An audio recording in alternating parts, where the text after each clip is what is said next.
Going? Yeah. 3, 2, 1. Tyson Travnik, ladies and gentlemen. Mr. Damien, how's it going? Good. Thank you for being here. No problem. My pleasure, man. I know you're in the city lots because I've seen you've done a couple events out here, especially with NDP. No, that was a while ago, yeah. Well, that was like about a month ago I there. didn't even know what the event was until literally like about an hour before it started. Yeah. We didn't have a tech ride or nothing like that. And it was something to do with the hailstorms that happened in Calgary. So they were talking something about that. And yeah, basically we just more or less made like a wireless Q&A kind of thing where they would just bounce around different cars with the wireless microphones and sent full back to the stage, and she talked back and forth and kicked it out over FM. So it was pretty straightforward, but at the very last minute, all of a sudden like 10 camera crews show up and they want outputs hooked up to them, and I'm like, okay, well, this is why we ask for tech riders. So Yeah. but yeah, no, it was it's money is money. That's all good. And they pay on time, so I don't really care. Yeah. Well, I've known of you for a long time just in the music industry. Obviously, with Loud as Hell, you do the audio out there, and obviously Farmageddon back in the day, and even your old band Hailstorm or Ironstorm. Yeah. Sorry, yeah. So obviously, I just have to really start there because I've only known you halfway, like the last couple of years. So what did the beginning of getting into the music? Was it the first bar show that turned you on, or was it a shitty album recording that turned you on, or that? That's kind of I would say a loaded question, but it goes back a fair ways. I started I've been playing drums since I was just a kid. Like I think I started when I was in grade 5 or 6 or something like that. And basically, throughout high school and stuff, you're in different bands, so whatever, you play a few live shows. I remember my first actual bar show was at the Sidetrack Cafe way back in the day. It was an iconic venue in Edmonton. And I was maybe 14, 15, I think, and it was a Supernova show. And we didn't know any better. It's like whatever, and like we were horrible. So like they were it was a battle of the bands, and they were counting up the votes well before we even played because there's no way we were gonna win it. And after that, basically after I graduated from high school, I met the Striker guys, and that's when the band just had formed. And so playing my first handful of bar shows with Striker, and Six Gun was around at the time, and Shadow Blade, and that was the trio that was always playing shows at the Mead Hall at Edmonton, and it was a blast, and like people like always went to those shows, and it was a really, really good time. We did the first demo recording with Striker in a basement at one of the ex-guitarists' basements at the time. And that process really intrigued me, and I'd done like a little bit of vocal stuff just for myself, like on cassette, like way back in the day, but it was just like this, like the process really intrigued me. And the demo didn't, it was just a demo, right? It wasn't like we didn't go through the whole process of like getting it mixed and mastered and pressed. So you were playing drums? Yeah, I was the original drummer for Striker. Yeah. Oh, that's crazy. Yeah, way back. Yeah. and like obviously the band's like completely gone different routes since how we were. Like it was like really old school like power metal back, and we played like we did the first cover we did was I think a Grim Reaper tune. Oh, wow. And like we played like Halloween and stuff like that. So it was like it's different now, but it's but that process really intrigued me. And Dan, the vocalist at the time, he had like a little interface, and like he was, I found it really interesting. So I ended up getting, after that lineup disbanded, I ended up getting into recording more myself, and got my own M-Box, was like one of the first interfaces I got, and Pro Tools. I think it was like 6 or 7.3 back in the day, and just practiced, learned Pro Tools, basically self-taught myself it, and just practiced miking up different things, and getting used to trying like 4 or 5 different snare heads and seeing how a snare sounds, and trying a few different guitar amps. And there's only 2 channels, so I can only do so much. Oh, yeah. But over time, it grew into me doing my own recording full time, like over about 5 or 6 years. So as Pro Tools at the time, changed from needing to be married to like Digidesign stuff to be able to use third-party things. That was like a big game changer for me and everything like that. So I was able to like up the quality of my studio without having to spend a ton of money on their Pro Tools HD rig and things like that.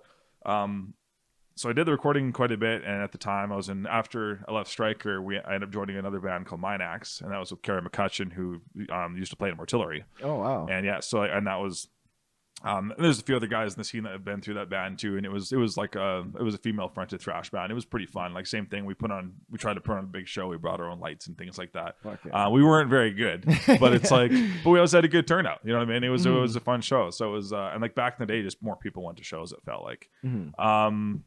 So and then after. Minax kind of ended up disbanding. I guess like there's a few members that just ended up parting ways, and it ended up just kind of evolving into Ironstorm. And about that point is when I started doing more live stuff. I was doing about 50-50 studio stuff and live stuff. Started mixing more shows at the Mead Hall at the time, a few other clubs in the city. Started buying some of my own gear over time, and Ironstorm kind of switched from Minax being thrash to basically full bore speed metal.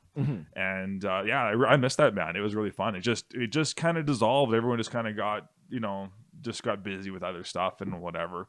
So in theory the band still exists, but it's like it is what it is. And at that point I started focusing more on actual full production, and especially with doing Farmageddon and bringing some of my own gear to the festival and things like that. It kind of just inspired me to like do it at more and more bigger places. So like instead of doing it just like a few hall shows here and there, right? We did a lot of little small hall shows, back in Devon where I grew up and stuff like that. And it was a blast. It was always packed. But getting that big boy PA set up was it's a blast. It's like building an engine, right? You build something and then you fire it up for the first time, and then everyone gets to enjoy it, right? So that's kind of what kind of led me to get more into the production side of things, I think. So So then, like for Farmageddon, how much thought process like went in just before that, just because you're dealing with such a bigger stage at that point. Open air too as well, right? Was that your first like big production open air style? Well, production, I guess it would be my biggest production that I've personally set up. The festival got inspired from another festival that I mixed called Metal Mountain, and that was in 2011. And I got called at the last minute from a friend of mine. Says, "Hey, are you busy this particular weekend, like coming up?" And I'm like, "No, what's going on?" And they explained this festival, and they didn't have a sound tech. And then they told me what PA they had, and I'm like, I know for a fact that's not going to cut it. So they ended up going and renting some stuff. And between myself and these 2 or 3 other people, we ended up, running this festival basically. And everything was fun, and like that was the first time I saw bands like West of Hell. The Order of Chaos was like just starting to really kind of come up and go. It was a blast. Like some bands like I was acquaintances with. Like talked to them more, I became friends with. It was pretty fun.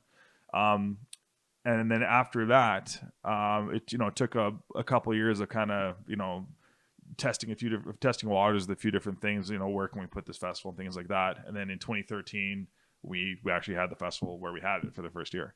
So and like I just wanted to kill it the first year. I didn't want to try little things. I wanted to go, I wanted to make a big open air and just do everything we could with the budget we had at the time. So that was the first time that I'd worked with an SL100 stage and things like that. And it's like now they're like, I didn't know at the time that they're like an industry staple for bigger stages. So it's but it was a blast, man. It was definitely that first year was a huge learning curve, especially because I was super insistent of doing things by the book. And it's like, it has to be done by the book, because that way you're protected in case something does go wrong, or you have things in place so that if anyone does complain about it or whatever, they can't do anything because you already have approval. So it's important, especially when you're doing things that that might be controversial in the Bible Belt of Alberta. It's just the way it is, right? So that's kind of how it started. And then we did obviously the festival Farmageddon 2013, 14, and 15, and then we switched to an indoor festival in 2016, 2017, and then I just got tired of losing money. Well, I was gonna ask about Farmageddon. Was it the location? Because there was almost like 2 selling points. Because what was it? You had a paintball course. It was there? Right next to the paintball course. So was that literally just happened to be coincidences there? So was that, or is that kind of like just how that came? Like, I wouldn't say it wasn't so much of a coincidence. It was just more of a bonus, because we were looking for a landowner that was willing to really work with us, and I was really into paintball at the time. So having been there a lot, I got to know the owner a little bit. And we talked about this a little bit, and he was open to the idea. And he's an awesome guy, like Joe LaRousse, who owns Sniper Paintball. They're an incredible place. They're about an hour east of Edmonton. Awesome place to go paintballing. He's got a castle out there and stuff like that. It's a blast. but he helped us out wherever he could, trying to get the permits together. And Beaver County out there was basically drafting paperwork from scratch with us because they'd never had to do anything like this before. So that first year there was just a lot of hoops to jump through. They were working with us, but it's just a lot of effort that need to be put in on our end. So but yeah, it just worked out that way. They were just it was a place where we didn't piss off enough people, but we had a county that was willing to work with us that wasn't going to cost us an arm or leg to try to get things put together. So so for Farmageddon, what was the second year you had Havoc headline? Second year and was then Havoc third year Rancher, was Grim Reaper? So, the third year was Grim Reaper, Incantation, and Paul Bear. Those are three big bands. Who'd you have on the first year? First year was Psychotic Gardening. They were my headliner. And to date, their set was my favorite set I've ever seen in my life. Really? Yes. There was something about, like, we did it I think it was a Sunday or Monday night. I think it was a long weekend. I can't remember. And there was only a handful of people left because first year it was like, I think we just ran a little bit too late because we're learning curve and it's people want to go home early because it's farther away. I understand that. Yeah. But it was in the middle of June, I think, if I remember correctly, and it was cool enough that there was a bunch of moisture on the grass. 'Cause I think it rained a little bit in the morning or something like that, but it was still really nice weather. And from the heat, a lot of that started creating like a fog. So it was like there was a bunch of mist and fog that was floating on the grass, and we had those fog machines just basically purged, just basically emptying them. Yeah. And Psychotic Gardening is it's a very chuggy, almost sludgy death metal kind of feel, right? Like just the way they are. Yeah. And we were doing things like just experimenting, we're sending the guitarists to the subs and stuff like that. And it's just everything just worked perfectly to have just a really cool experience. You know what I mean? And it sounded awesome, and it just felt really cool, just fog everywhere, and it was just neat. It was just a really neat experience, and it's just to date the coolest show I've ever seen. Yeah. So without incriminating anyone, I have to ask you quick. I know you've done so many festivals and dealing with bigger bands. What's the weirdest rider request you've had? Without incriminating anyone, obviously. What's the weird? Because I don't care about incriminating anybody, man. The weirdest rider request. I'm not going to tell you which band it is, but I had a band genuinely request heroin. and I thought they were kidding. They weren't actually kidding. And I'm like, I'm not kidding you, heroin. Yeah. And they ended up not playing the show. I'm not even going to say which show it was, but I think they legitimately wanted heroin. Jesus. And I'm like, that's no. So going from Farmageddon to Shredmonton there, where you did the indoors, what do you kind of prefer? Do you prefer the big open air for just even sound preference as an audio engineer, right? How do you like working both indoors and open air? I love open air festivals. Yeah. You never have to worry about the room, which is nice. It's a good tight sounding room. The second year we did it was in Mercury Room, and I really, really miss mixing Mercury Room because it was a treated room and it was like mixing a big studio, really. But at an open air, you can run a nice big PA, and you have everything that you would say normally do in a studio is almost like a complete crossover. You don't have to worry about trying to deal with nuances in the room or anything like that. It's just you can just deal with decent PA outside.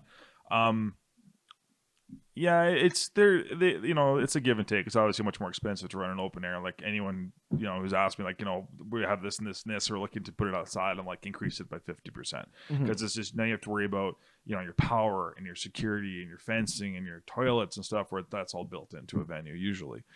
That's the biggest reason we went to Shredmonton, is because of cost. By far, it was less than half. So it was just different. Like I said, with running at the this was for Tyson Boyd on the Starlight Room.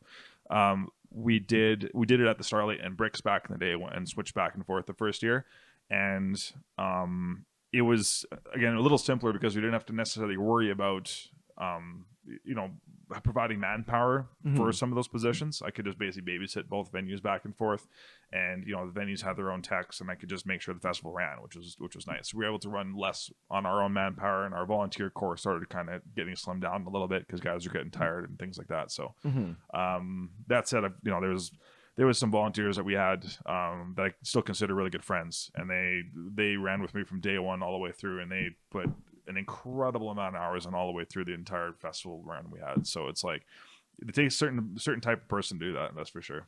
Yeah. So because the one story I really like is, so at Loud as Hell when Obey the Brave was playing, still one of the coolest fucking memories for me is because I was doing lights beside you there, and you're just like, Damien, check this out, and you put the headphones over me, and it was just the vocalist voice isolated, right? So like, when you're doing that stuff, like what's going through your headphones there? Is like, for example, is that just the vocalist like going through there? Do you switch it to hear everything? The only time and I used to do this differently when I was younger, and it was a bad habit. And like, again, like just things you learn as you mature in your career. I used to solo things a lot when I used to mix. I would like this is like 10 plus years ago. I used to throw headphones on and check this and then check this, and it's especially in the studio, and it's not a good practice because that's not what people are hearing. The only time I ever really check things on a headphone, unless I'm like, doing like a live stream or something, then it's actually a separate mix going on. I have to monitor that.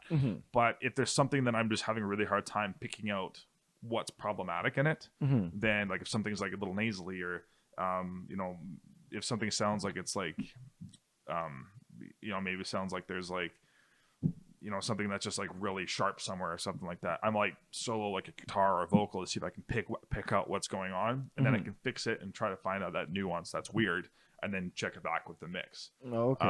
That, or if like, say like for example, like if someone's saying, oh, I need more whatever in my monitor, I'm like, that's crazy, they should hear a lot of it. I can actually check if I'm not doing monitors, if I'm doing monitors from front of house, or even if I'm mixing Monitor World, I can solo their monitor mix and check that. So that's what a lot of it is. If I'm mixing monitors, then I can actually check to see if like maybe they have a ton of vocals already, and then maybe there's something else wrong. Maybe the monitor got unplugged or something, right? So it's just a good way to just double check a few things that way. I do it a lot more mixing Monitor World, because you're checking back and forth the different things, and you're worried about 4, 5, 6 mixes at some time versus just one, right? So there's a lot more things to worry about at that point. So like being on both sides of it, recording a demo and obviously recording more, and then being the engineer, and then like kind of the producer wise. So when you said you were doing the festival the first time, a lot of it was by the book. How much do you play like a producer role when recording much? Because a lot of bands, sometimes they come in and they're just straight up like, no, this is the way the song is written, this is how I want it. Like, how much do you maybe give an input, or some bands are you just like, no, I'll let you do your fucking thing?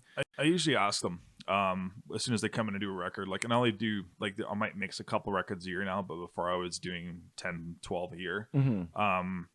Usually I would say, we usually, I listen to the pre-production if they even have it, or a demo, and I would ask like, what are you trying to go for at this record? Is there like an idea? Is there like another album that you guys are inspired by for this sound that you want at this record? And then usually I'll end up with like some input when it comes down to things like maybe like vocal cadences or things like that.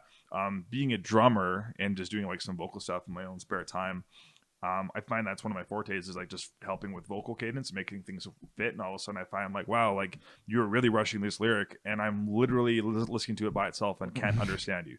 So maybe let's just workshop this a little bit. In the end, it's their call. You know what I mean? Unless they're physically paying me to be a producer, which has only happened on 2 records, which I didn't even mix. I was just producing it. Then I'll put my input in, but in the end, it's ultimately their call. So, it depends on the band.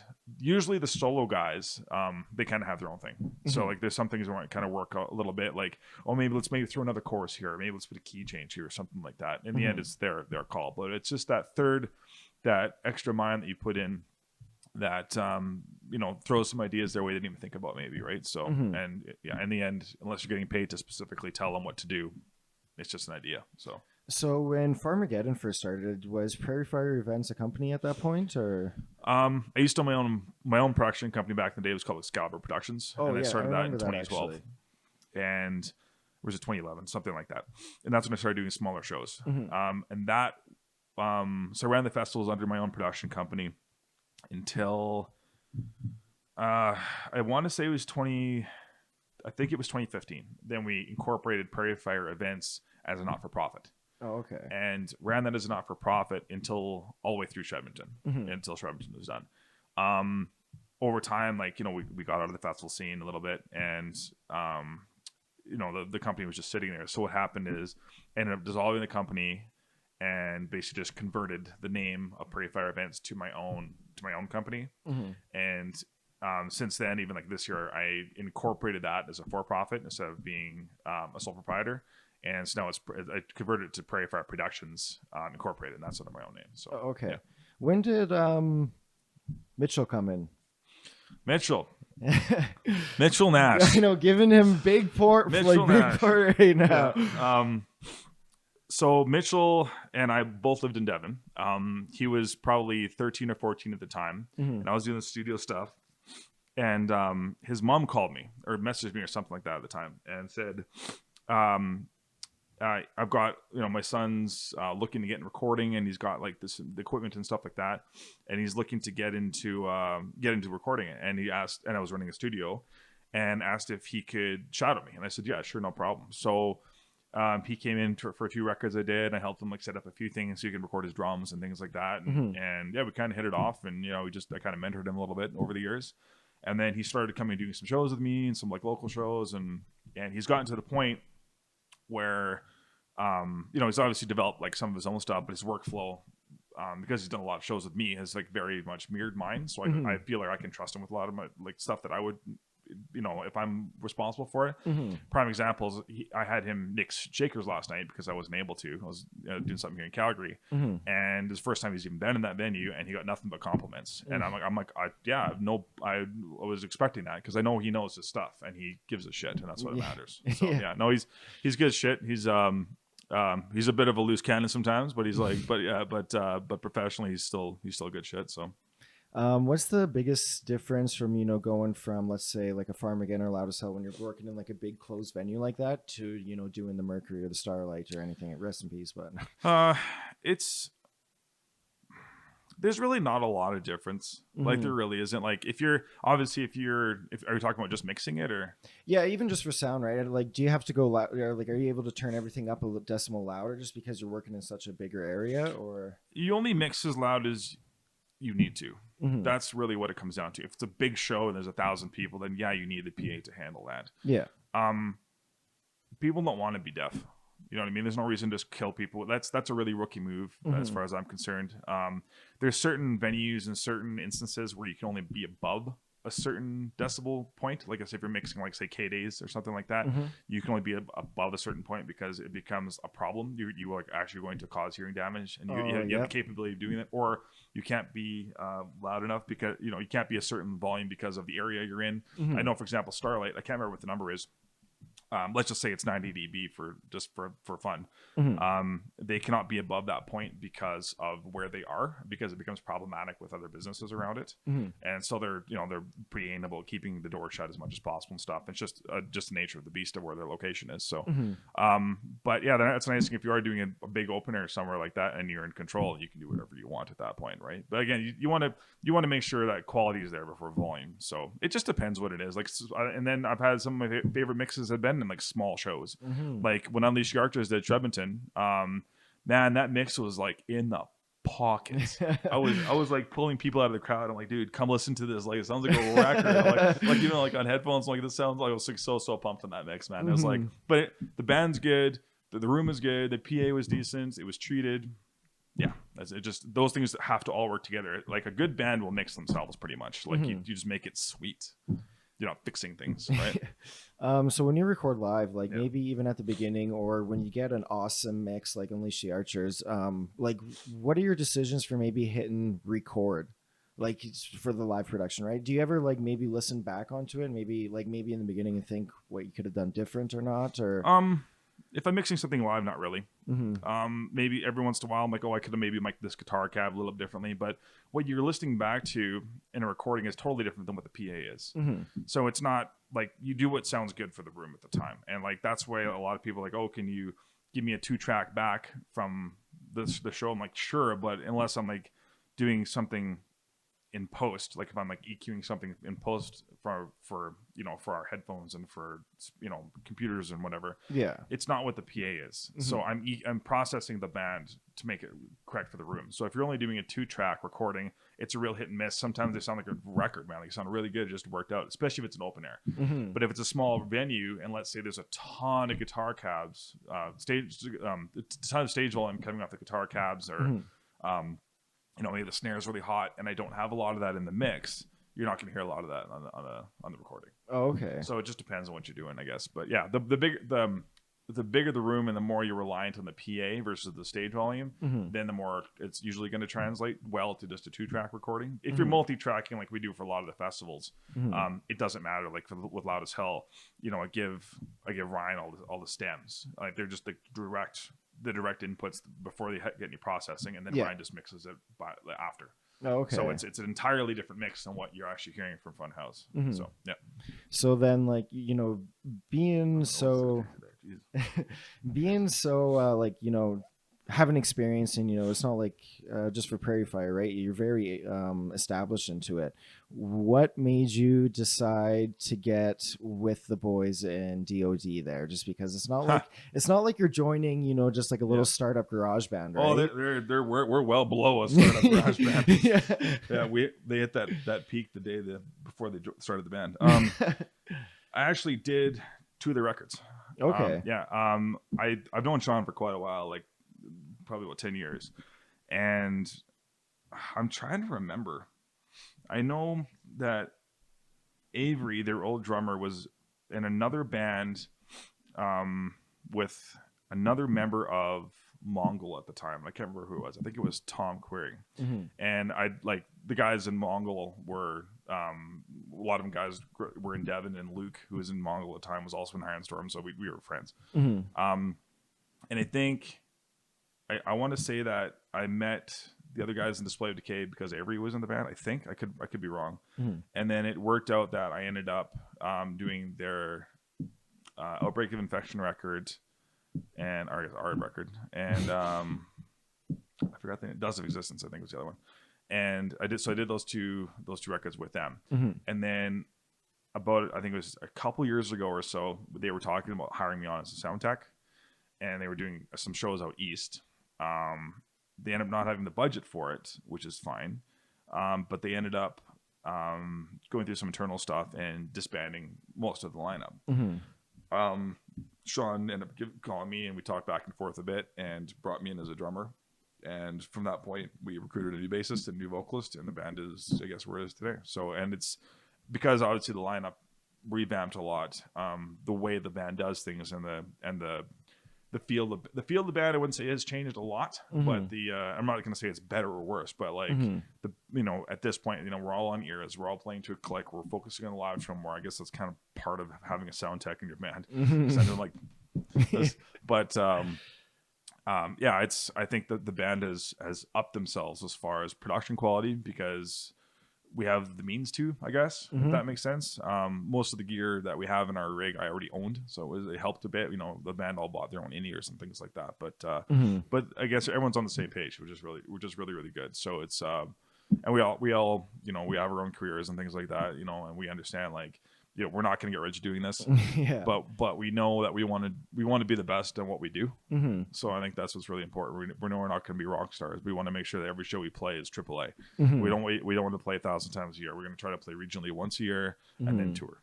So I don't want to try to word this wrong, but how much of a factor for joining that band as a drummer is, you know, your love for the band compared to the challenge as well, right? You know, because now you're a technical death metal drummer, right? So... I wouldn't even call it technical. To be honest, the only thing that I really, because I'd grown up playing a lot of faster stuff, like playing speed metal, where it's a lot of double bass, but it's nothing really complicated. It's a lot of just, you know, consistent 16ths and things like that. And I grew up playing drums, like worshiping Dave Lombardo and things like that. So like that's what I focus on, just playing fast. Never really got into like the technical death metal kind of thing. The only band that really kind of wowed me with that was Dying Fetus. Okay. And like I'd listened a little bit of Cryptid Sea back in the day.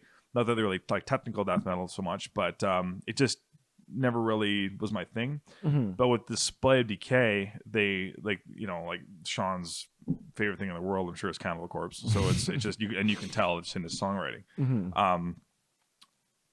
But that kind of like old school death metal doesn't really exist. Like it's not very common around here. I can throw a stick and hit 100 tech death bands here. Yeah, but I can't really think of another band that sounds like us. And I write my drum parts with how it's going to sound live in mind forefront. So just things like if I'm just playing like a slow riff like this, I'm putting the kick on every quarter. So make sure that those subs are pumping every single hit, and people like that stuff. That's why bands, I swear by this, that's why bands like Planet Eater are as successful as they are, because live they actually have a pulse, and you can physically see it like on your RTA, and people love that. You know, like that's the first time I've ever seen a whole group of people, like every single person in that room headbanging when was the first time I saw Planet Eater. And I'm like, that band is doing everything correct. And it's like, it's things like that separate you from everybody else. So if I have to define any of our playing, we try to make it very intentional, instead of just fast. You know what I mean? We have a lot of mid-tempo songs. We don't really have any songs that are over 200. Some of them are faster, but it's not. It's speed isn't the number one priority. That's for sure. There's always going to be people that are faster than you, but I want to be as tasty as I can. That's what it comes down to. As far as a challenge, didn't do a ton of blast beats before I got into them. Like I could hold my own, but my left hand is still like 50% like weaker than my right hand when it comes to speed. Insert that joke wherever you want, I guess.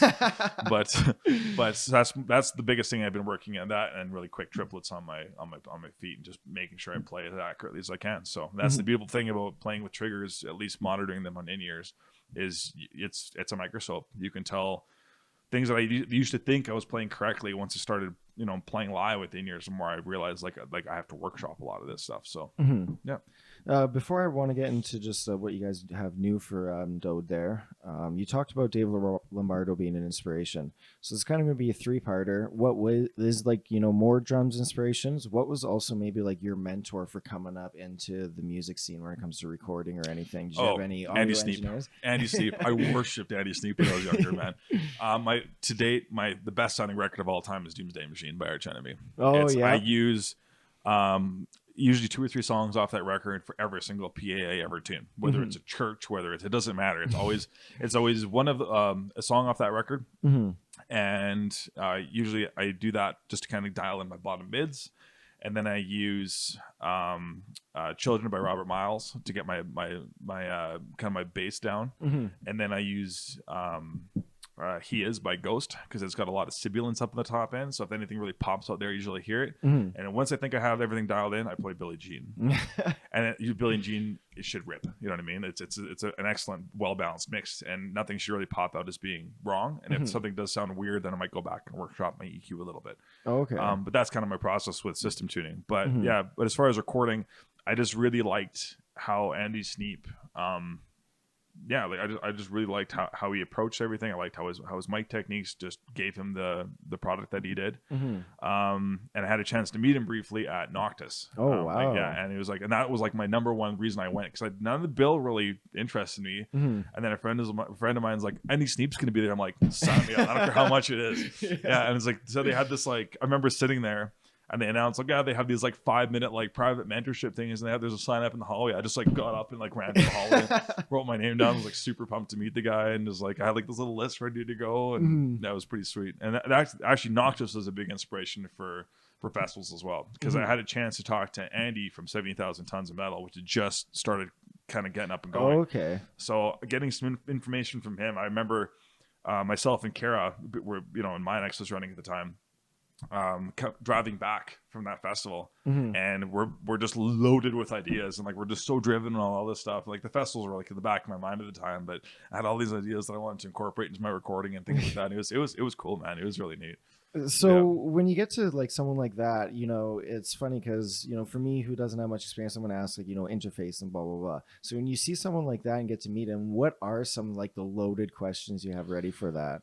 What did I ask him, man? I was asking about overhead technique back in the day, because he used to spot mic every pair of cymbals for the stuff he was working on. I'm sure it's like things change, people try new things, so I'm sure it's changed a bit since then. Like his favorite preamps, his favorite microphones, things like that. Because there's like the content on YouTube and stuff wasn't even remotely what it was now. Because like you didn't really see those interviews. You might have like an interview with him on Sound and Sound magazine or something. But this is like, oh man, this would have been like 2000. 8-ish, something like that. It was just different, right? So there wasn't a lot of information out there with that, but so just getting some information from him that he hadn't really made public yet was a big thing for me. And like, whereas, what his room treatment is like, and I just like bombarded him with these questions. And then he did like another seminar where he had like, there's like 10-15 of us, and here I'm like trying to like sneak in those little questions here and there. So it was cool. And it turned out I ended up leaving that day, and then another friend of mine said that they like at the show, Andy had come out, and he was like just hammered, and you were just like bullshitting with him the whole time. Like, I would have been like his worst enemy at that point. It's like, so what do you do? I just like asking him all this stuff, and it's just he was a really cool guy, but it's just really neat to like talk to someone who he considered being like the flagship as far as like sonic quality, as far as records go. And there's other guys that are really good, like Devin Townsend stuff's really good. Not so much my flavor as far as what I try to achieve with mixing, but how he gets all those different elements to fit in his mixing is just incredible. Like even like folk metal itself is really hard to mix, let alone all the other stuff he has going on in his stuff. So it's he's excellent. Russ Russell's another really good one. Anyone who's just good at delivering good flavor of the music, right? Like really capturing a lot of of what the band's signature is, if that makes sense. There's certain guys, like I can't remember his name. He did Ashes of the Wake. I can't remember his name, but like that really dry drum sound that Lamb of God was doing at the time is like that. Like that, I really wanted to achieve that, and like I just being able to like look for different interviews with the guy and try to get like get pictures of the drum set up and try to replicate it and see what you can. It never sounds the same, but it's just kind of neat to talk to different guys like that and get inspiration. So. Well, like you said, everything is going to be changing over time, right? Yep. If you met him now, you're going to be asking completely different questions 100%. than back then. So my question for you here is, just with everything being so digital right now, like, is there a difference when mastering compared to when you're going to sell, like, do more CDs than anything compared to the Spotify world now? I would say yes, 100%. Okay. I think, and everyone's going to do this differently, right? There's not a right or wrong way, but I think it's smart to master music differently, or like, and even mixing it to a point differently for what your release is going to be. If you're looking to print it on physicals, specifically, like let's say you're like going to put on a cassette, it's going to be treated differently than if it was going to be dumped on YouTube, or iTunes or whatever. Doesn't mean that like it has to be, but there's certain things you can do in mixing. Like, for example, if I know things are going to be listened to on headphones a lot, or like laptop speakers a lot, there's actually like a sweet spot around 900 hertz, which a lot of laptops like seem to like produce their bass more at that point. So I actually might like put a little bump in there or something like that if something is going to be played on like small speakers a lot. But it really depends. If it's a band and like they're going to release something everywhere, no, you have to kind of treat it as its own thing. But I do know that some master houses will give one specifically for digital, and they know it's going to be on like everywhere, and then another one specifically on physicals where they know it's going to be in like a CD player. So it's a yes and no question. I think it's smart to do it, but it's not necessary. How do you feel about that? You think it was just like it was going to come no matter what? Everything was just going to go to digital anyways? Like, how do you feel about the whole Spotify 100%, man. There's nothing that makes me shake my head more is when you get guys. Like, I get the whole yes tube sound warmer and stuff, but they like say they don't want to use modelers or whatever. They want to use this and this. Oh, because it has to be analog and this and this, and everything digital is all cold. I'm like, you do realize the second hits that microphone, it's going to my digital console, right? And then going to the speakers which have digital like processing inside it. Like, it's hitting zeros and ones right away. And especially if I'm using a stage box, it's literally going down Cat 5 to me, buddy. You know what I mean? Like, but digital's gotten to the point where like emulation is so good nowadays with like tape emulation, and like everyone's trying to like incorporate that in their mixes and things like that. I use some of that live sometimes, and in the end, man, it's like you spend all that money, like there's a million memes like this where you spend all this time and money, building this record, good drum kit and good amps and whatever, good preamps, microphones, blah, blah, blah, blah. It goes through all the stuff, and then people are sitting there listening to it on Spotify on their phones, and they check out 20 seconds of it, and they go to the next thing, right?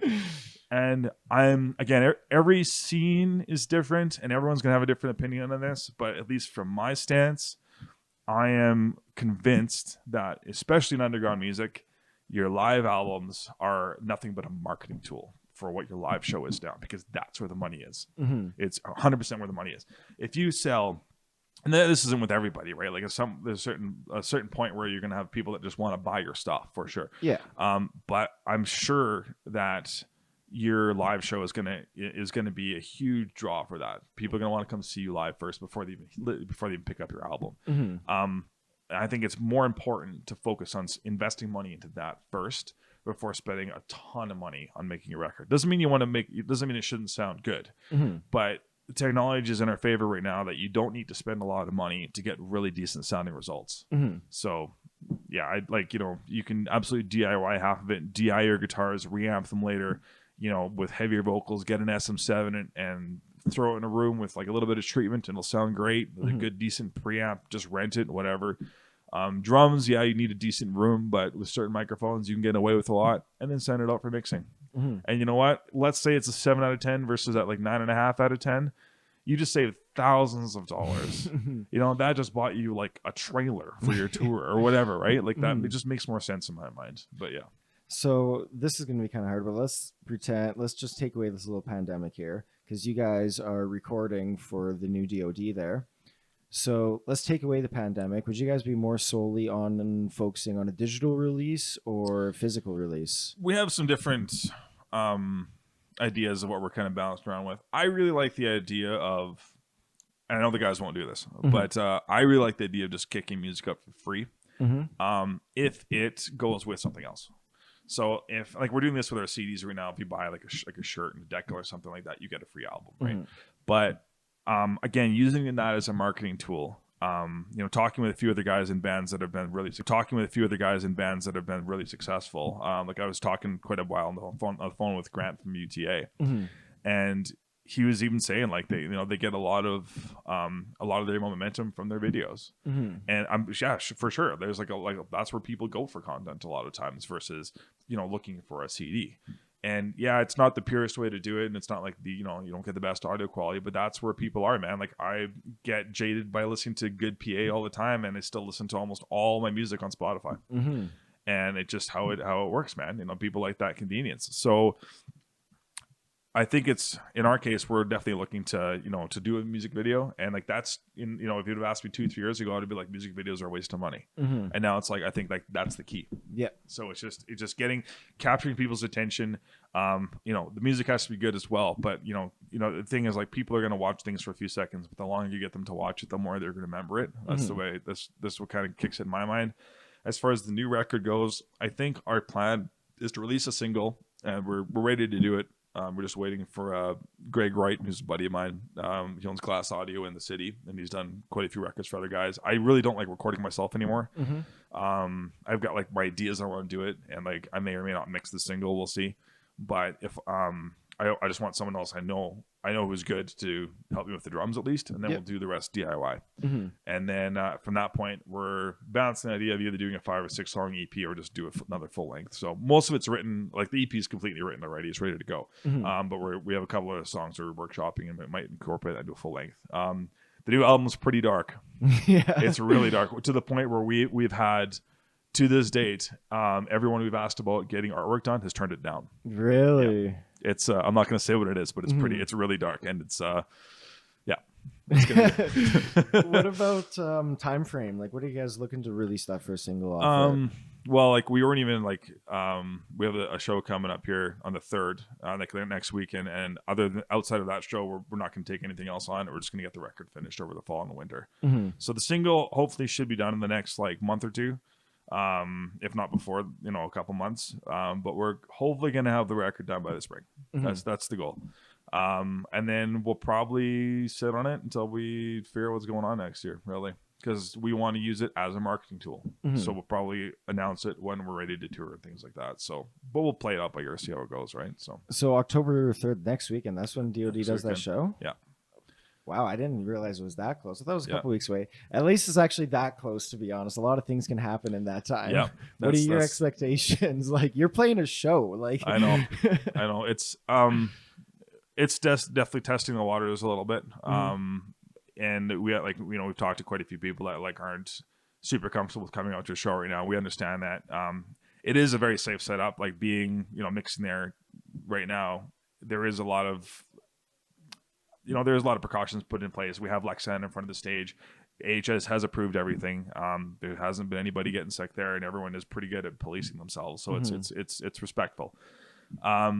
That said, we're trying to come up with ideas of like, how do we make this as sweet as we can by people not be able to be, even approach the stage, let alone, move around. Yeah. So we have a few tricks up our sleeve, try to keep things as visually appealing as possible for this show. So we'll see how that goes. But I just really don't know if we end up having a second wave of this.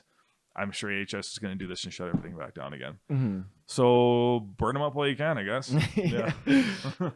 So obviously, just with the whole last months here with the whole pandemic, I know you guys did your first live stream there. What was going into that just for audio wise and everything? Was that your first live stream for doing audio and everything? With Display of Decay, yeah. Okay. So we were initially booked for another festival here outside of Red Deer called the Mayhem Festival, and we were headlining the first section of their metal day.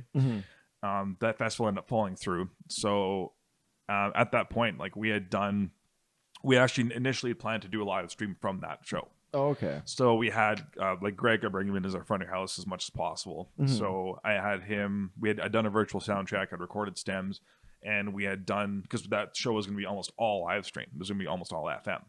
So we had this whole thing figured out with our with our LD and everything like that, how we're going to do this live stream. And then when it had fallen through, we already put the time and money into developing this mix ready to go. So I'm like, let's just plug and play this at Shakers. Yeah. So, called up Ted, the owner, and I'm like, hey, can we, come and do this in the room? We figured something out. Yeah, cool.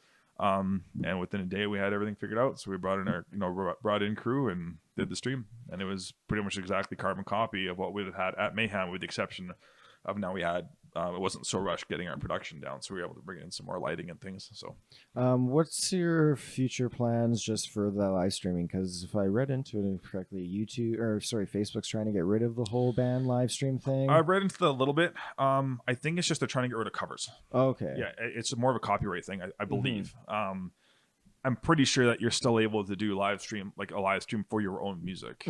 It's just I think they're just trying to pull out the copyright thing, I think.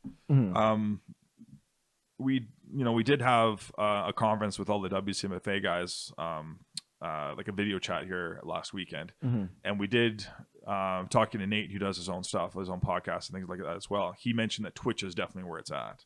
So I think being able to stream to as many platforms as possible is great, but you have to really decide if the content is worth doing for free or if it's worth charging money for, or getting sponsors or advertisements in there as well. So it's again, this whole summer has been people testing the waters with that, right? Some people are doing it for free, like churches are doing it for free, things like that to their congregations, but bands still need to try to generate some revenue somewhere. So it's like, we had, we did our stream for free across as many platforms as we could, and we had a few thousand views, which is good.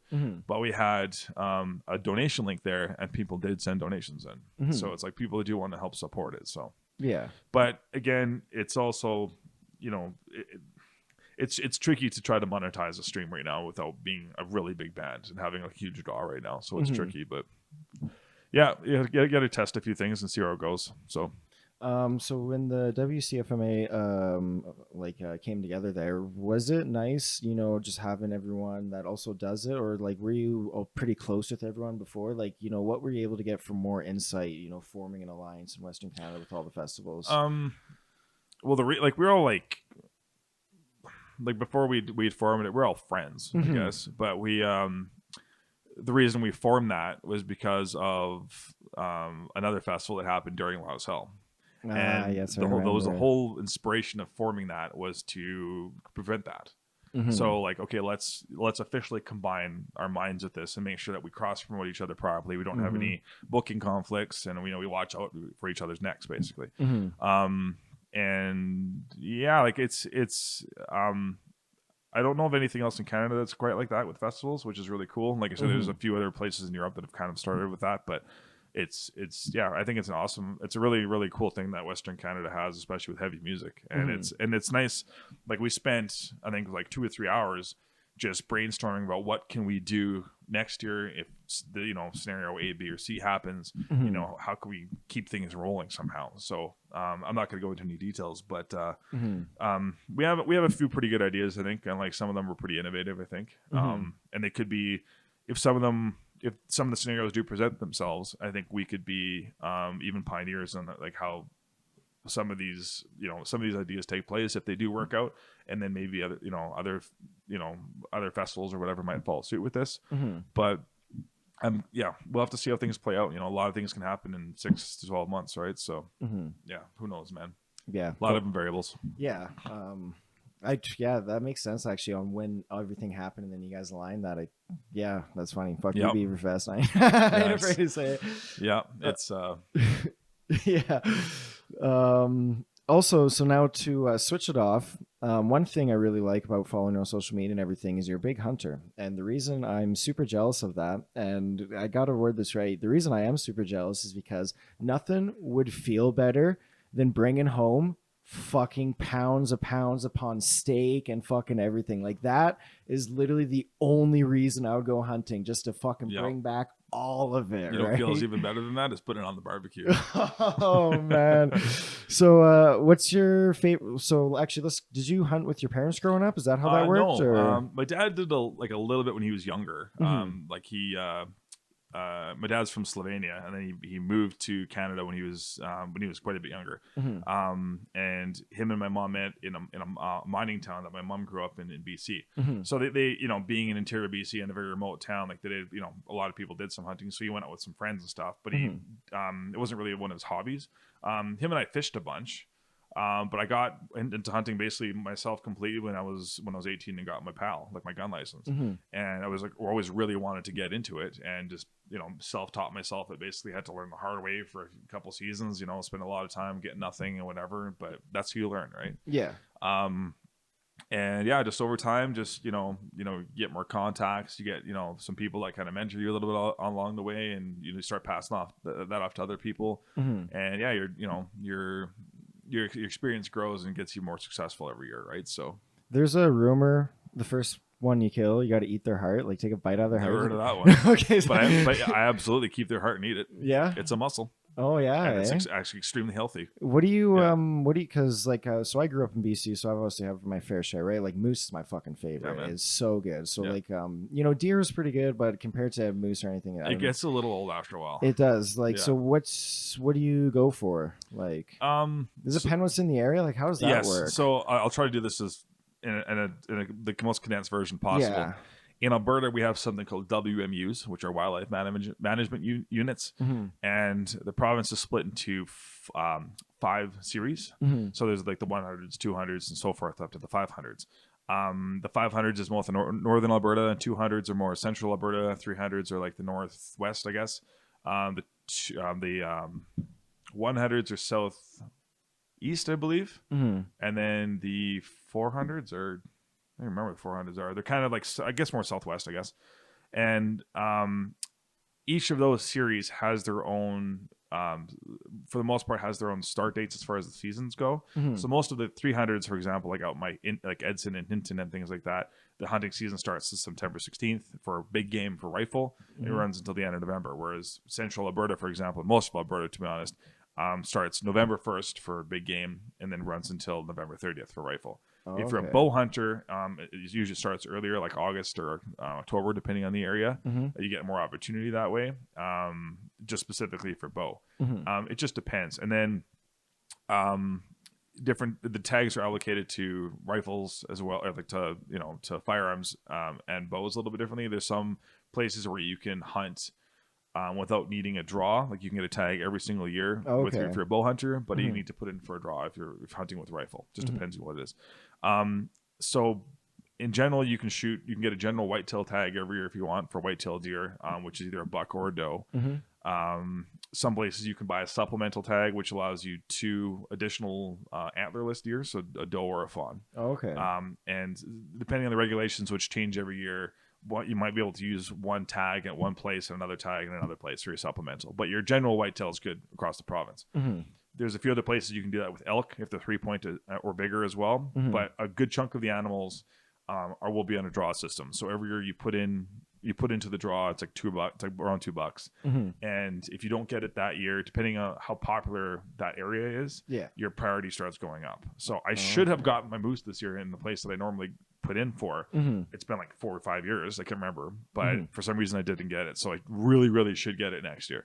So this year I didn't get any of the draws I put in for, so this year I'm just hunting whitetail, and I'll probably pick up an elk tag. And you can shoot 2 black bear every year too. So is that what got you into hunting? Was the like all the steaks you get after meat and everything? And most people I know that hunt, it's like 90+%, it's the meat, man. You can't really buy that kind of meat. And it's like, there's if you shoot a moose, that's like 500 pounds of meat in your face, man, for $40. Not bad. You know what I mean? And that's what a lot of it is getting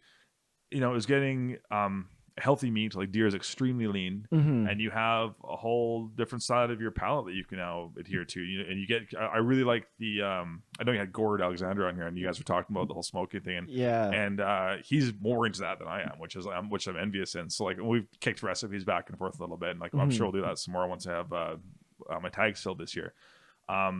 But doing things like making sausages, making jerky and stuff like that, you can experiment. And it's I'm not really into cooking myself, but it's fun to try new things. And like you end up butchering a thing of sausage, you're like, oh, it tastes good, and you develop your own recipes. And all of a sudden, like I did that with salsa, and now I'm making like my favorite salsa, and like I've never had another salsa where I like that much. So it's cool when you get to that point where you get your recipes like almost customized for yourself, which is really cool. Plus that's a lot of my Christmas shopping. It's like, here's a couple of steaks.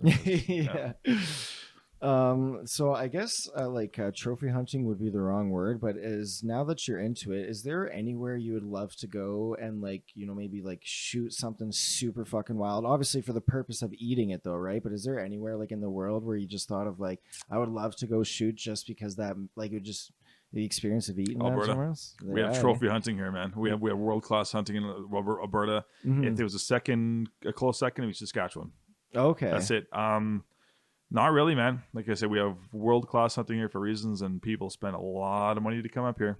So, and we a lot of people take that for granted here, which is really unfortunate. But not really. Like I said, I've never really understood safari hunting. I think not safari hunting. Like hunting out Africa and things like that. Like, don't get me wrong, it's cool to keep antlers and things like that, or make a like a Euro mount for like $150 or something like that, where you basically just the skull and the antlers. I'm not really one to spend a lot of money to get taxidermy is expensive. I've got a 170-pound marlin on my wall. That's one thing I have taxidermied, but I'm not really into having spending $750 or whatever to get a head mount done. It's like, if I got something that was world class, fine. But there's a little trick with that, and people keep forgetting this, is if you end up actually shooting something that's say like a record or something like that, you basically just won the lottery, because all you have to do is shoot that one animal, and it just by chance might be a record, and all of a sudden you email Nosler and saying, hey, guess what? I was using your bullets. And they're like, all of a sudden you're in their advertisements. And all of a sudden Realtree wants you for their stuff. And all of a sudden Browning wants you for their stuff. And it's like, you get all this almost sponsorship, right? Yeah. Like, oh, this animal was taken with our equipment and so forth. But that doesn't, obviously, that's very rare. No, yeah. But world records have been shot around here. And like I said, we have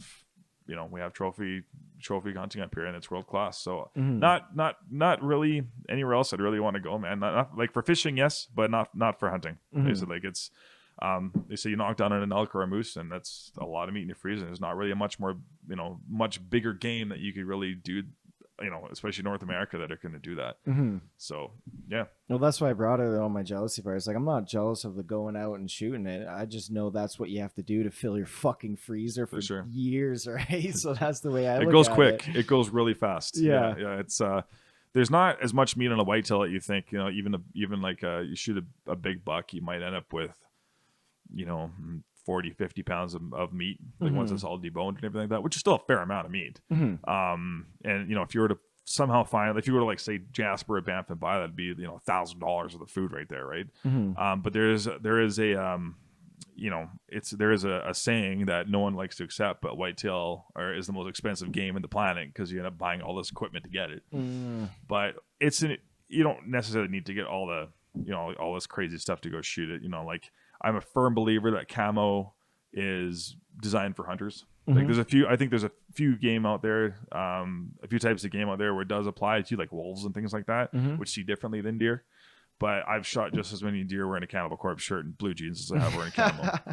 So they don't care. Yeah, like there's been numerous times where I've literally been driving to my hunting spot. Like this happened last year. I'm driving to my hunting spot and come across a cut block, and there's like 3 buck just standing right there. I'll just get in my truck and put it back in my truck and go home. I didn't even make it there. Didn't even no idea what my hunting spot even looks like now. Yeah, but it's like it just works out like that sometimes, right? That's just a fluke. But yeah, they don't give a damn. So what would you rate it for? Just eating wise, personally. Whitetail? Like, yeah, even like from whitetail to moose or anything. Oh, like, moose is a much more versatile meat. It's like beef, right? You can make it into 10 different dishes that all taste different, right? You can make it hamburger does not taste like steak, which does not taste like stir fry, and so forth. Venison, if it's been prepared properly, does not really have a gamey taste to it. If it has a lot of adrenaline stuff to it, then yeah, it's not going to taste very good. But it's like that with any kind of meat.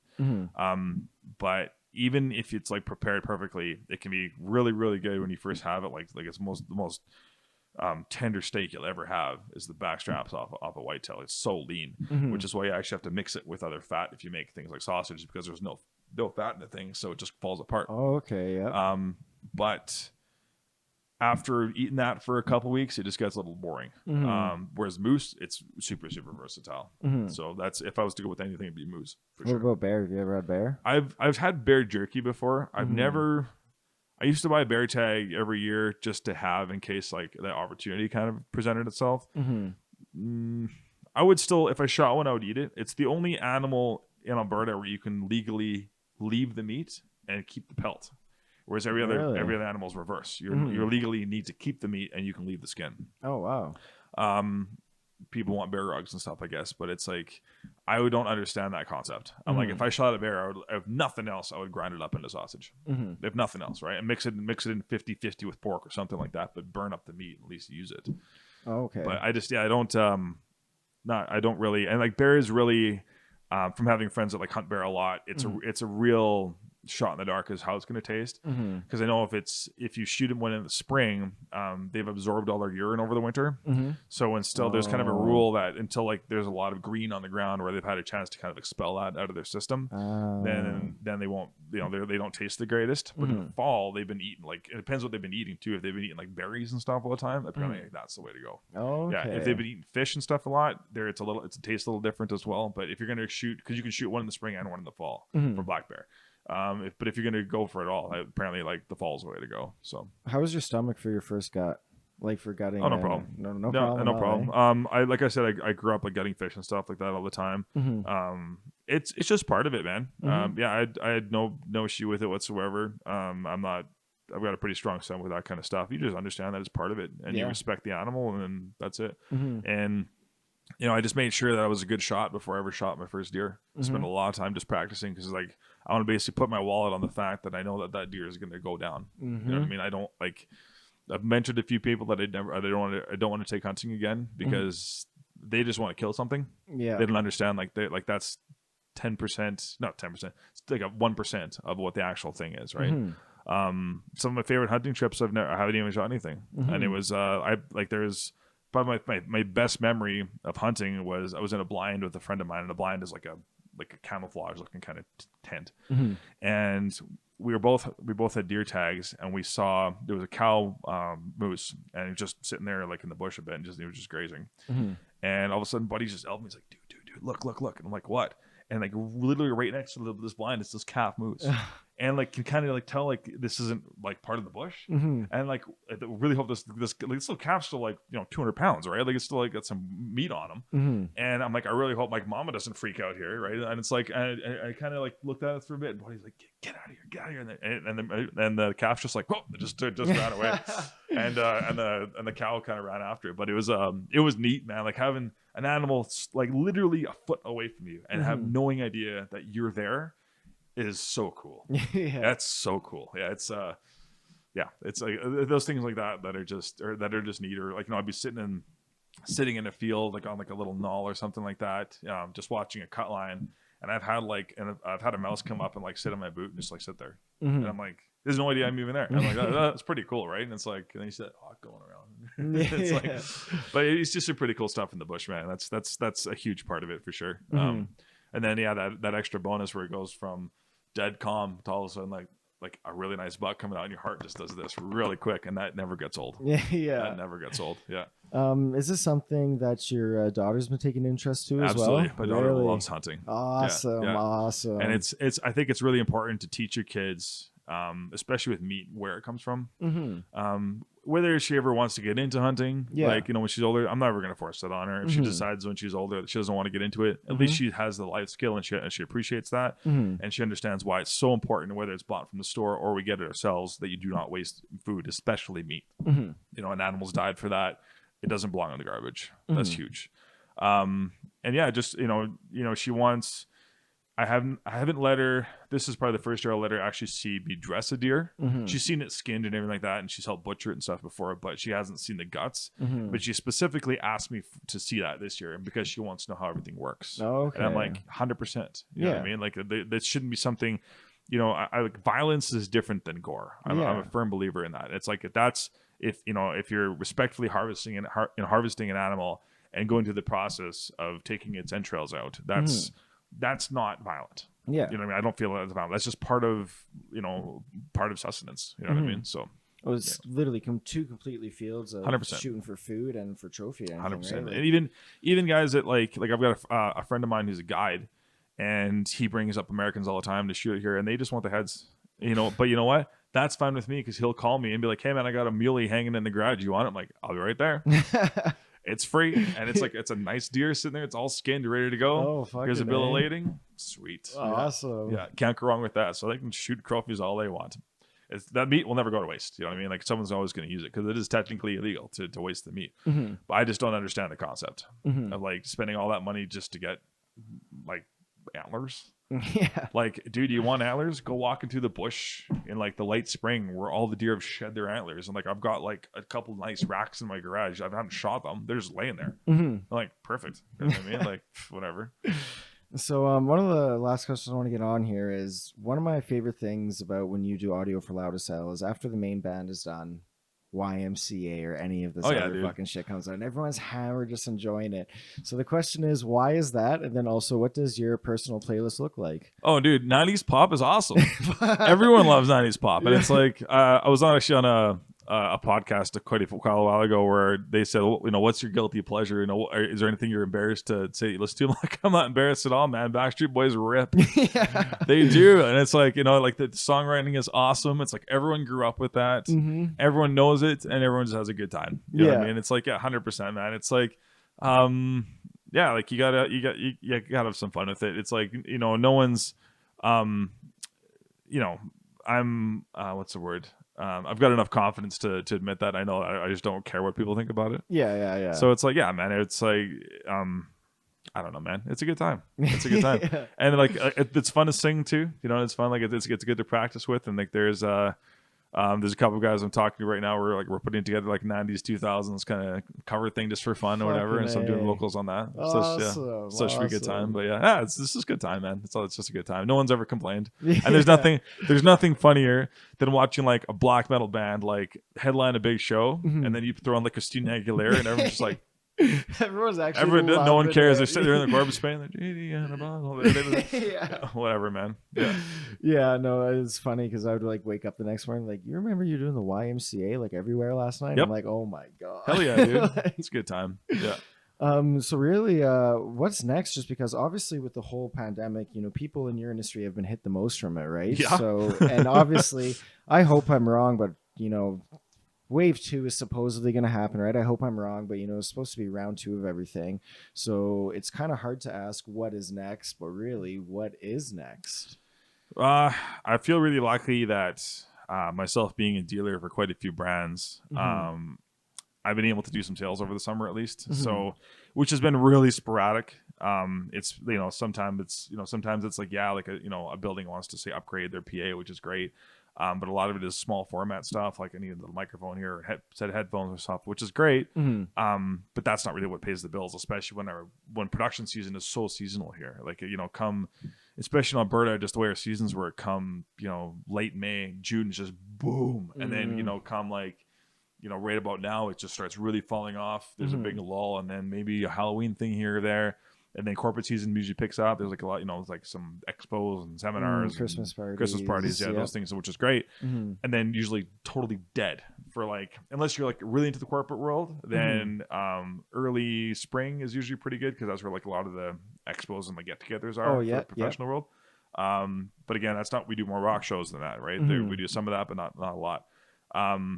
So by basically bypassing the entire festival, the festival season and the busy season, as of right now, it's like, a few shows are popping up here and there. So take what we can get, but just keep focusing on sales. That's our big thing. So if any of you guys need any equipment, let me know. Well, I seen you were doing that regular, it looked like an Indian ceremony or something like that. Yeah, that's actually one of our biggest gigs every year. We've done that for, I think, 4 or 5 years now. Wow. 4 years, I think. And it's called Garba, and it's basically, it's really neat. I keep forgetting the name of the association that puts it on. I keep forgetting, but anyway. There's a region of India, I think on the western side of it, that's very culture rich, and it's a huge celebration that they do every year. And I believe it's kind of tied in with Hinduism, because they do like a celebration every year. They do a thing at midnight, and it's really cool to see 5,000 plus people. Literally all knowing these dances, like every single person. And it's a totally dry event, and there's never an issue, and it runs from like 3 p.m. or whatever on one day until like 2 a.m. And then starts the next day at like noon and runs till 2. And it puts all us metal musicians to shame. These guys, it's all up tempo, and these guys don't stop. It's crazy, and it's like, and these guys are just like they're like duct taping their fingers because like their hands are like just raw, and they're just playing all this up tempo stuff. It's really cool to see. That is so fucking. Neat, and like everyone's got their really bright costumes on and everything like that, and it's neat. It's really neat, and it's trying to go from one end of the other place to the other to go check something is like playing Frogger because everyone's changing directions all the time and stuff like that. And it's cool, man. It's a really good time. So it is cool. Just even when you see the videos, right, and everyone's dancing in the circles and everything, I'm literally just like, man, that's just such a cool experience to witness. I bet the closest analogy I could think would be like going to like a white guy line dance, and every single person knows all the line dances for 12 hours. and it's just like constant. I mean? There's like 6-year-olds running around doing these dances at 2 a.m. Oh, it goes that long? Oh yeah. Eh? Yeah, it just goes until like the band's done, and then it just, it's pretty neat. And they stop at midnight to do this ceremony, like this like religious thing, I guess, like some kind of prayer. Then they do a few announcements, and they just keep going. Wow, it's really neat, man. And it's an easy event because you just make sure that the bands sit up, and usually they're bringing like a couple really big bands up from India, like this like huge guy from Bollywood or something like that, and it's always like a really packed, and it's cool, man. That is fucking cool. And it's that kind of exposure to world music is really neat. Like I've done a powwow in the past. That's really cool, man. It's just I'm like, I would have done this for free. This is cool, right? Yeah, it's just neat. It's just neat. Do you have any bucket lists for something else like that, or is there anything you've been kind of like, I really would love, even like recording style, right? Or that's a tough one, man. Not overly. I want, like, as of right now, I want to get, because I do a lot of us production companies, we talk to each other a lot, and like that's one thing that's really, really nice with, especially out here in Western Canada, is everyone works so well together. Like a really big show, there might be 3 or 4 production companies out there, like of those like smaller mid-sized ones, and we all have our own niche, which is awesome. And like everyone knows that, like, one guy might do a lot of country stuff, one guy might do Jamaican stuff. Everyone kind of knows I do a lot of heavier music, so it works really well that way, and everyone kind of stays out of each other's area, and we try to push each other really well, which is really, really good. There's definitely work out there for the normal times. There's more work out there than we know what to do with. But where's it going with that?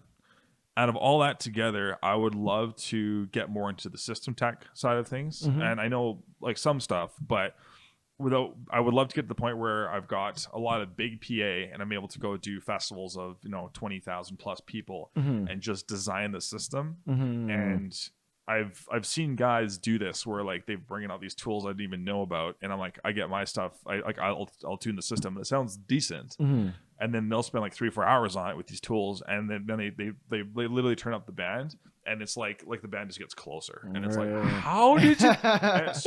and like that just takes experience, and like there's like a little bit of schooling, and there's a lot of math behind it. So I want to learn some more of that kind of stuff, because I know that if you're a good system tech, there's a lot of really big work out there for you. If you're a good front of house tech, great. If you're a good monitor tech, great. There's a lot of work there too. But if the system sounds like junk, you're basically giving that, let's say you have a world-class band come in, you know what I mean? And they have their own front of house tech. If you're a good system tech and you can provide PA and dial in the PA for them, and the tech is like, dude, this is like a perfect slate to work off of, there's work there. Yeah. But it's just another challenge that I want to give myself, right? So I feel like in my own front of house mixing for heavier bands, I've hit a little bit of a plateau. So I'm always looking for like another way to like, to make it better and make it better and make it better. And that's what's really important, because I think over time, I know like even there's like a few techs that I know, like in Alberta, that are like, they're good, but they're really old school, and they just kind of like, nothing against them whatsoever, because I know that they're good. Yeah. But they get to the point where they just want to just run things, which is fine. They're at that point in their career. They just kind of want to sit on cruise control. Yeah. But me still being like under 40, I still want to I want to just get better and better and better. I want to be the pinnacle, right? That's what I want to do. And then if I get to that point where I'm able to do these really, really big shows, then I can take these other guys that I know are good and give them work. That's what I want to do. That's fucking awesome, actually. Well, nothing else to do but to give out the red carpet right now. You have that camera there, that camera there. We'll obviously link everything in the description, Prairie Fire Events, DOD, Facebook, anything. But, give all your plugs. Tell everyone, this is your 30 minutes or whatever. Sure, man, yeah. Just plug away here, do everything. Thank you to everyone for supporting local music, for sure. Anyone that's actually come out to shows is you're keeping it alive. There's a lot of venues that I think people they see it on the news every once in a while, but I don't think people realize how dire it actually is for some of these venues. Like, luckily as a production company, I can kind of sit there on autopilot a little bit to a point, but a lot of these guys, they still have leases to pay, they still have rent to pay, all that kind of stuff, and it's rough, man. We're trying to the rest of us industry people are trying to give them the best breaks we can for pricing and things like that, but in the end, we still have our bills to pay as well, right? Support local business the best you can. Walmart can go fuck itself. Seriously. It's like, I know it's a few bucks, but you know what, you throw in Walmart money, I know times are tough, but you're just making rich people richer. And if you go to, whether it's a production company or even just like a small like butcher or a smaller grocery store, you're putting that owner's kids in dance class, and like that to me, that's huge. I'll spend more money doing that. You know what I mean? And like, there's people getting more innovative when trying to figure out ways to generate their own income. Support that. It's so important. We try to, like, with myself personally, I'm a firm believer that customer support is number one. And instead of you waiting in line at Walmart for whatever, it's like, if you have a problem with, like, for example, Mr. Burry bought this interface from WA, and if he has a problem at 3 a.m. on a Sunday, he can call my phone and I'll pick it up. And that to me, that's absolutely huge. Especially when we're trying to, we're advocating for things like in-ear monitor rigs and like PA for bars and things like that. And if they don't, things that they're not used to using, and we want to make sure that we're standing by that gear. So if they have an issue with it, especially if it's something where they're reliant on it, we want to make sure that they fix it. If there's a light system that we installed at a venue and something goes down on a Sunday and they can't get it going, I am in my truck on my way there. I don't care what it is, because you have to stand by your work. So, man, support local, keep it heavy, man. I can also attest to that, because before I purchased everything from Tyson, I did everything just through corporate and stuff like that, and it was the worst fucking time of my life. So yeah, it's, again, we try to take care of everybody, man. That's the way it is. And it's we try to give everybody the best deals that we can. If you need anything, let me know. I can probably get it for you. Where can everyone find you? So for Prairie Fire and everyone. Pfpro.ca is our website, has all our brands and stuff on there. We're just finishing up getting some financing down for our clients. So if you ever wanted to buy something, let's say you want to buy some new speakers or something like that, we would be able to offer you some financing, which is awesome, because we find that we lose a lot of clients to competitors because of that, because they need something right now, but they just don't have the funding for it. All fine and dandy. Obviously Facebook. If you look at Prairie Fire Productions, that'll show up there. Display of Decay, displayofdecay.net, I believe, is our website. But you can find us on Bandcamp, Facebook, Instagram, all that stuff. I'm not usually on Instagram too much. If I am, it's usually just me taking pictures of myself on the shitter. But yeah, whatever works, man. I always pick up my phone. I always answer my texts. I don't screen my calls at all. I answer my emails right away. So if you guys need anything whatsoever, even if you guys want to call or just message me and just ask for, you have a few questions about some gear, I'll absolutely never charge for that. And the problem is you'll never get me off the phone. So, yep. Awesome. Well, seriously, thank you again, Tyson, for making the trek out. Thanks a lot, Damien, man. I appreciate this. Appreciate it. Thanks. Cheers.